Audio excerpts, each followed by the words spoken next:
Hello, welcome back, Recapped Mystery here. Today, I'm going to explain a drama, biography film, The Social Network. Watch out and take care.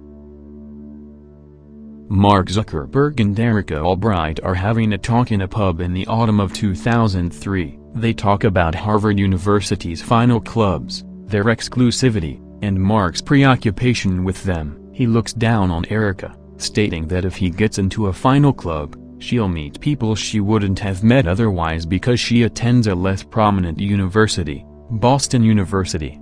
She is offended and decides to end her relationship with him. Mark returns home and degrades Erica on his blog while inebriated. He hacks into the Facebook pages of 7 distinct Harvard houses, which contain photographs and information on individuals. He downloads their photos and creates FaceMash, a website where users may vote between 2 girls based on their appearance. Meanwhile, the Phoenix Club, Harvard's affluent and extravagant final club, hosts its first autumn semester party. Eduardo Saverin, Mark's friend, comes over to his house and asks whether he's okay after reading about his split on his blog. Mark is concerned about obtaining the algorithm from Eduardo that will allow FaceMash's website to function. Eduardo distributes the algorithm, and the website explodes as people throughout school begin to use FaceMash. Erica's flatmate informs her that Mark has written a blog post about her. She is devastated and offended. The website's comparison of the female students is very degrading. Eduardo advises closing down the website since it is generating too much traffic,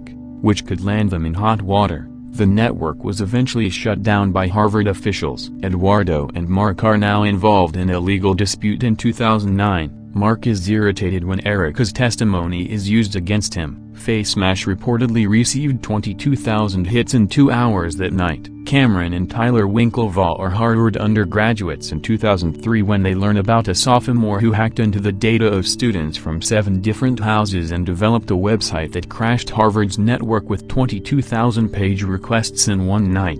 The Winklevoss twins filed a lawsuit against Mark in 2008. In 2003, an administrative board hearing is held in which Mark is accused of a number of offenses, including intentionally breaching security, violating copyrights, violating individual privacy by creating FaceMash, and so on. He is also charged with violating university policy on the distribution of digitized images. Mark will be on academic probation for 6 months as a result of this. The Winklevoss twins converse with Mark and lead him to the Porcelain, their final club. Mark meets Divya Narendra, a Winklevoss sibling's close friend. The group meets with Mark to discuss their plans for a website called Harvard Connection, which will be exclusively for Harvard students to connect. They need a talented programmer to create it, and they want Mark to collaborate with them. Mark agrees to collaborate with them. During the lawsuit meeting, Mark claims he has no recollection of what he said to them when they requested him to work with the Winklevoss twins and Divya. He is asked when he notified Eduardo about Facebook, to which he responds that it was during a party. Eduardo informs Mark at the party that he has been approached by the Phoenix Club, the club Mark was desperate to get in. Mark proposes creating a social site that replicates the collegiate experience online. He requires cash assistance and requests that Eduardo invest $1,000. Mark will receive 70% of the earnings, while Eduardo will receive 30%. Mark appoints him as CFO. During the litigation, Eduardo is asked if he was aware of Mark's agreement with the Winklevoss twins and Divya. He was aware that they had asked Mark to work for them, but he declined because it was not worth his time. Mark duped the Winklevoss twins by repeatedly canceling meetings and inventing excuses. He duped them into thinking he was working on Harvard Connection when, in fact, he was working on the Facebook. During the litigation, the Winklevoss twins and Divya claimed that Mark stole their idea, while Mark claimed that he never used their code. Dustin Moskovitz approaches Mark in class in 2004 and asks him for help on a lady he's interested in. Mark dashes back to his flat to add the relationship status option to Facebook. He believes that's how people will connect and find the one they're looking for. Facebook is finally functioning normally. Mark persuades Eduardo to give him the Phoenix Club members' email addresses. When Divya learns about Mark's website, the Facebook, he is with his girlfriend, He notifies the Winklevoss twins. They called their solicitors. Furious that Mark had stolen their idea, Eduardo meets Christy and Alice at a session organized by Bill Gates. Mark and Eduardo talk about monetization later that night. Mark does not want to commercialize the site just yet because it could harm their image. During their conversation, Eduardo discovers a cease and desist letter from the Winklevoss twins addressed to Mark regarding intellectual property theft and freaked out. During the lawsuit meeting, it is revealed that Mark led on the Winklevoss twins and Divya for 6 weeks. Though he denies it, Mark and Eduardo go out to a club and have a good time with Christy and Alice. Mark notices Erica over there and approaches her. Their argument becomes heated when Erica accuses him of publicly humiliating her. Mark hopes to expand to Yale and Columbia in the future. Eduardo advises also extending to Stanford. Mark will be breaking federal law if he expands the network to additional states. According to Divya and the Winklevoss twins, they realize he's also breaking Harvard's rules, as the Harvard Student Handbook states that one student cannot steal from another. The twins intend to meet with the university's president. A Californian entrepreneur, Sean Parker, is checking his email when he learns about the Facebook and is captivated by it. The Winklevoss twins meet the president of Harvard. He dismisses their concern about intellectual property theft and merely proposes that they pick a new subject to focus on. He claims they will not be treated differently because of their socioeconomic standing. Eduardo and Mark travel to New York for business meetings during spring break. Eduardo takes the meetings seriously, whereas Mark does not. He is only enthused about the most recent meeting with Sean Parker. Eduardo is anxious about the meeting and refuses to work with Sean since he lacks credibility and his reputation isn't pristine. Sean arrives late. When asked during the lawsuit meeting, Eduardo recalls Sean telling them about his enterprises, which included a music company named Napster, which went bankrupt, and Rolodex, from which he was kicked out by Case Equity. He agreed with Mark on no monetization on Facebook, clearly making Eduardo loathe him even more. Sean stated that their company has the potential to be worth $1 billion and that he would like Mark to visit California. Before leaving, he urged them to drop the and just call it Facebook. In the lawsuit meeting, they examined how in 2004, Mark had 65% of the shares and 30% of the votes. Eduardo gets 5%. And Austin gets 5%. Eduardo is asked if he has ever done anything to endanger the company. He becomes enraged and ashamed as he recalls the day the Phoenix Club required him to carry a chicken at all times. This was used against him in the Harvard Crimson as animal cruelty. Mark didn't want this occurrence to have a negative impact on his business. Mark needs more money, and Eduardo feels that extra servers will be beneficial. Mark actually means that he needs money because he is hiring new interns and renting a house in California. Eduardo disagrees, but Mark is bent on spending the summer in California. Eduardo has had enough of arguing with him. They surpassed 150,000 members. Eduardo discovers a couple of students hacking while Mark supervises them,